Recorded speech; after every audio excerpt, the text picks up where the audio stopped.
Good morning. मी भाग्यश्री पुन्हा एकदा तुमचं आपल्या चॅनलवरती स्वागत करते. कसे आहात तुम्ही सगळे? आय होप तुम्ही सगळे मजेतच असाल. तर इथे मी पुन्हा एकदा शेतात आली आहे पेरू तोडण्यासाठी. तर आज आम्ही सकाळी लवकरच शिखर शिंगणापूरला जायला निघणार आहोत. तर त्यासाठी मी पेरू पण तोडून घेतेय. प्रवासामध्ये खाण्यासाठी गरमीच्या सीझनमध्ये असंही ट्रॅव्हलिंग करत असताना दुसरं काही खायची इच्छाही होत नाही. तर त्यामुळे फ्रूट्स किंवा सॅलड्स खाणं जास्त प्रेफर करतो आम्ही.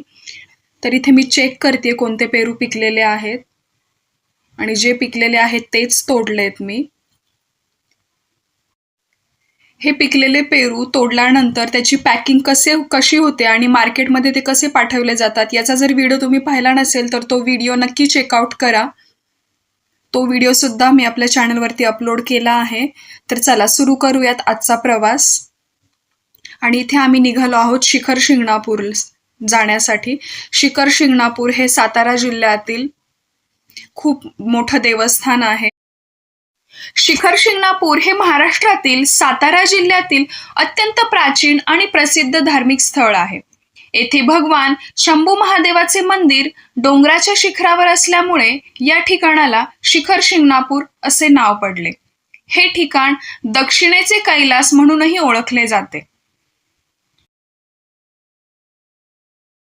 इतिहासकारांच्या मते या देवस्थानाचा इतिहास 12व्या-13व्या शतकापासून आढळतो.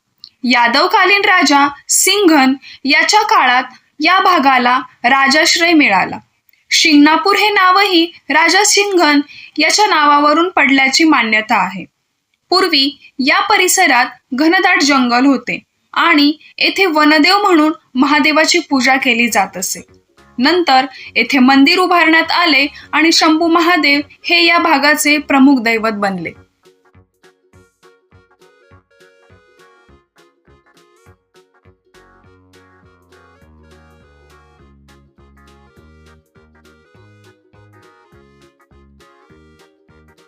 देवी लक्ष्मी आणि भगवान विष्णू यांच्या साक्षीने शंकर आणि पार्वती यांचा दुसऱ्यांदा विवाह सोहळा इथे या शिखर शिंगणापूर ठिकाणीच पार पडला.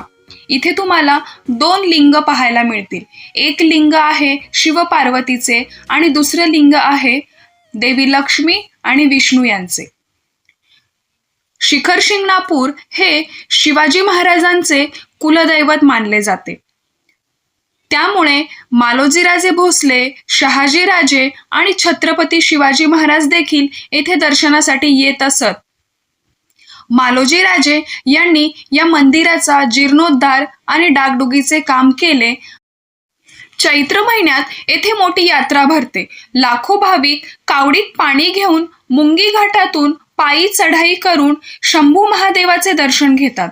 ही यात्रा महाराष्ट्रातील मोठ्या धार्मिक यात्रांपैकी एक मानली जाते. या मंदिराची वैशिष्ट्ये अशी आहेत: डोंगराच्या उंच शिखरावर वसलेले मंदिर, सह्याद्री पर्वतरांगांमधील सुंदर परिसर, प्राचीन दगडी बांधकाम शैली, मुंगी घाट नावाचा ऐतिहासिक चढाई मार्ग आणि गुप्तलिंग.